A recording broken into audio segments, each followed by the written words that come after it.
किसी ने बड़े कमाल की बात कही है कि इस कलयुग में ईश्वर से शिकायत मत रखिए, क्योंकि ईश्वर ने हम सबके पेट भरने की जिम्मेदारी ली है, पेटियां भरने की नहीं।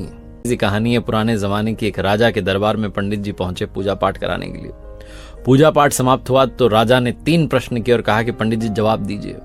पहला प्रश्न था कि ईश्वर कैसे दिखता है, दूसरा प्रश्न था कि ईश्वर कहां तक देखता है, और तीसरा प्रश्न था कि ईश्वर जो है वो क्या करता है। पंडित जी ने कहा कि मैं थोड़ा सोच विचार करके जवाब दूंगा, आप मुझे थोड़ा समय दीजिए। राजा ने कहा 1 महीने का समय आपको दिया। पंडित जी घर आ गए, सोचने लगे, विचार करने लगे, लेकिन वो प्रश्न का सटीक जवाब मिल नहीं रहा था। जैसे जैसे वो डेडलाइन समाप्त हो रही थी, वो 1 महीने का समय समाप्त हो रहा था, उनकी टेंशन बढ़ती जा रही थी। उनका एक बेटा था, बड़ा विद्वान, होशियार, बुद्धिमान। तो उसने समझ लिया कि पिताजी चिंता में। उसने पूछा कि पापा क्या हुआ। तो बताया पंडित जी ने कि राजा ने 3 प्रश्न किए हैं और उनका जवाब मांगा। उसको लगता है कि मैं जवाब दे दूंगा। तो पूछा पंडित जी के बेटे ने कि बताइए क्या प्रश्न है। तो उन्होंने बता दिया कि ईश्वर जो है वो कैसे दिखाई देगा, कहां तक वो देखता है और ईश्वर करता क्या है।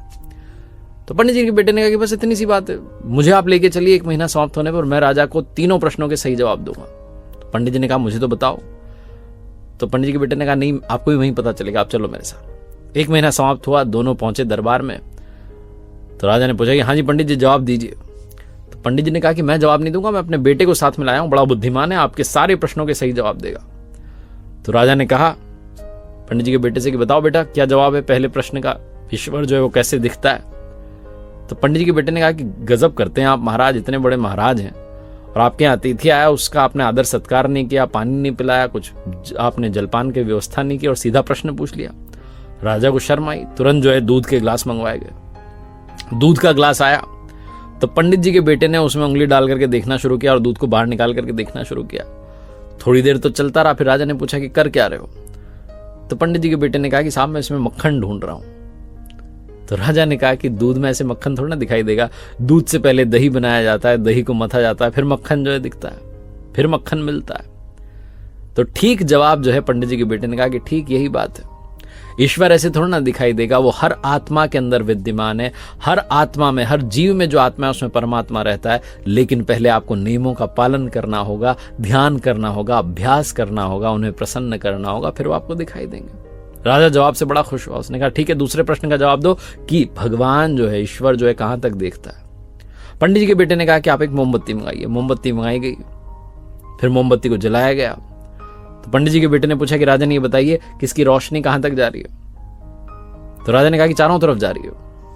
तो पंडित जी के बेटे ने कहा बिल्कुल, भगवान भी चारों तरफ देखता है, चारों तरफ उनका प्रकाश विद्यमान है। ये मत सोचो कि हमारे कर्मों का हिसाब उनके पास नहीं, उनके पास हर कर्म का हिसाब है। राजा बहुत प्रसन्न हुआ। उसने कहा अब तीसरे प्रश्न का जवाब दो कि ईश्वर करता क्या है।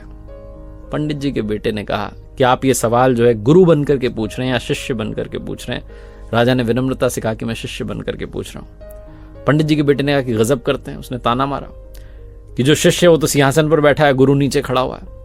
राजा को फिर से लज्जा आई, शर्म आई, तुरंत नीचे उतर कर आया और पंडित जी के बेटे से कहा आप महात्मा जी ऊपर बैठिए। जाकर के पंडित जी का बेटा सिंहासन पर बैठ गया।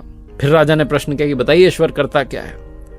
तो पंडित जी के बेटे ने कहा कि अब बतलाने के लिए रह क्या गया है, क्या रह गया है, अभी देखा नहीं आपने। पल में राजा को रंक बना देता है और मुझ जैसे रंक को राजा बना देता है। मैं आपके सिंहासन पर आकर के बैठ गया हूं, ये उसी का तो चमत्कार है। बहुत छोटी सी कहानी जिसका सार ये समझाता है कि परमात्मा हर जगह विद्यमान है, हर कर्म का हिसाब उनके पास है। और भरोसा रखिए वो रंक को भी राजा बना सकता है अगर आपके अंदर संपूर्ण विश्वास हो।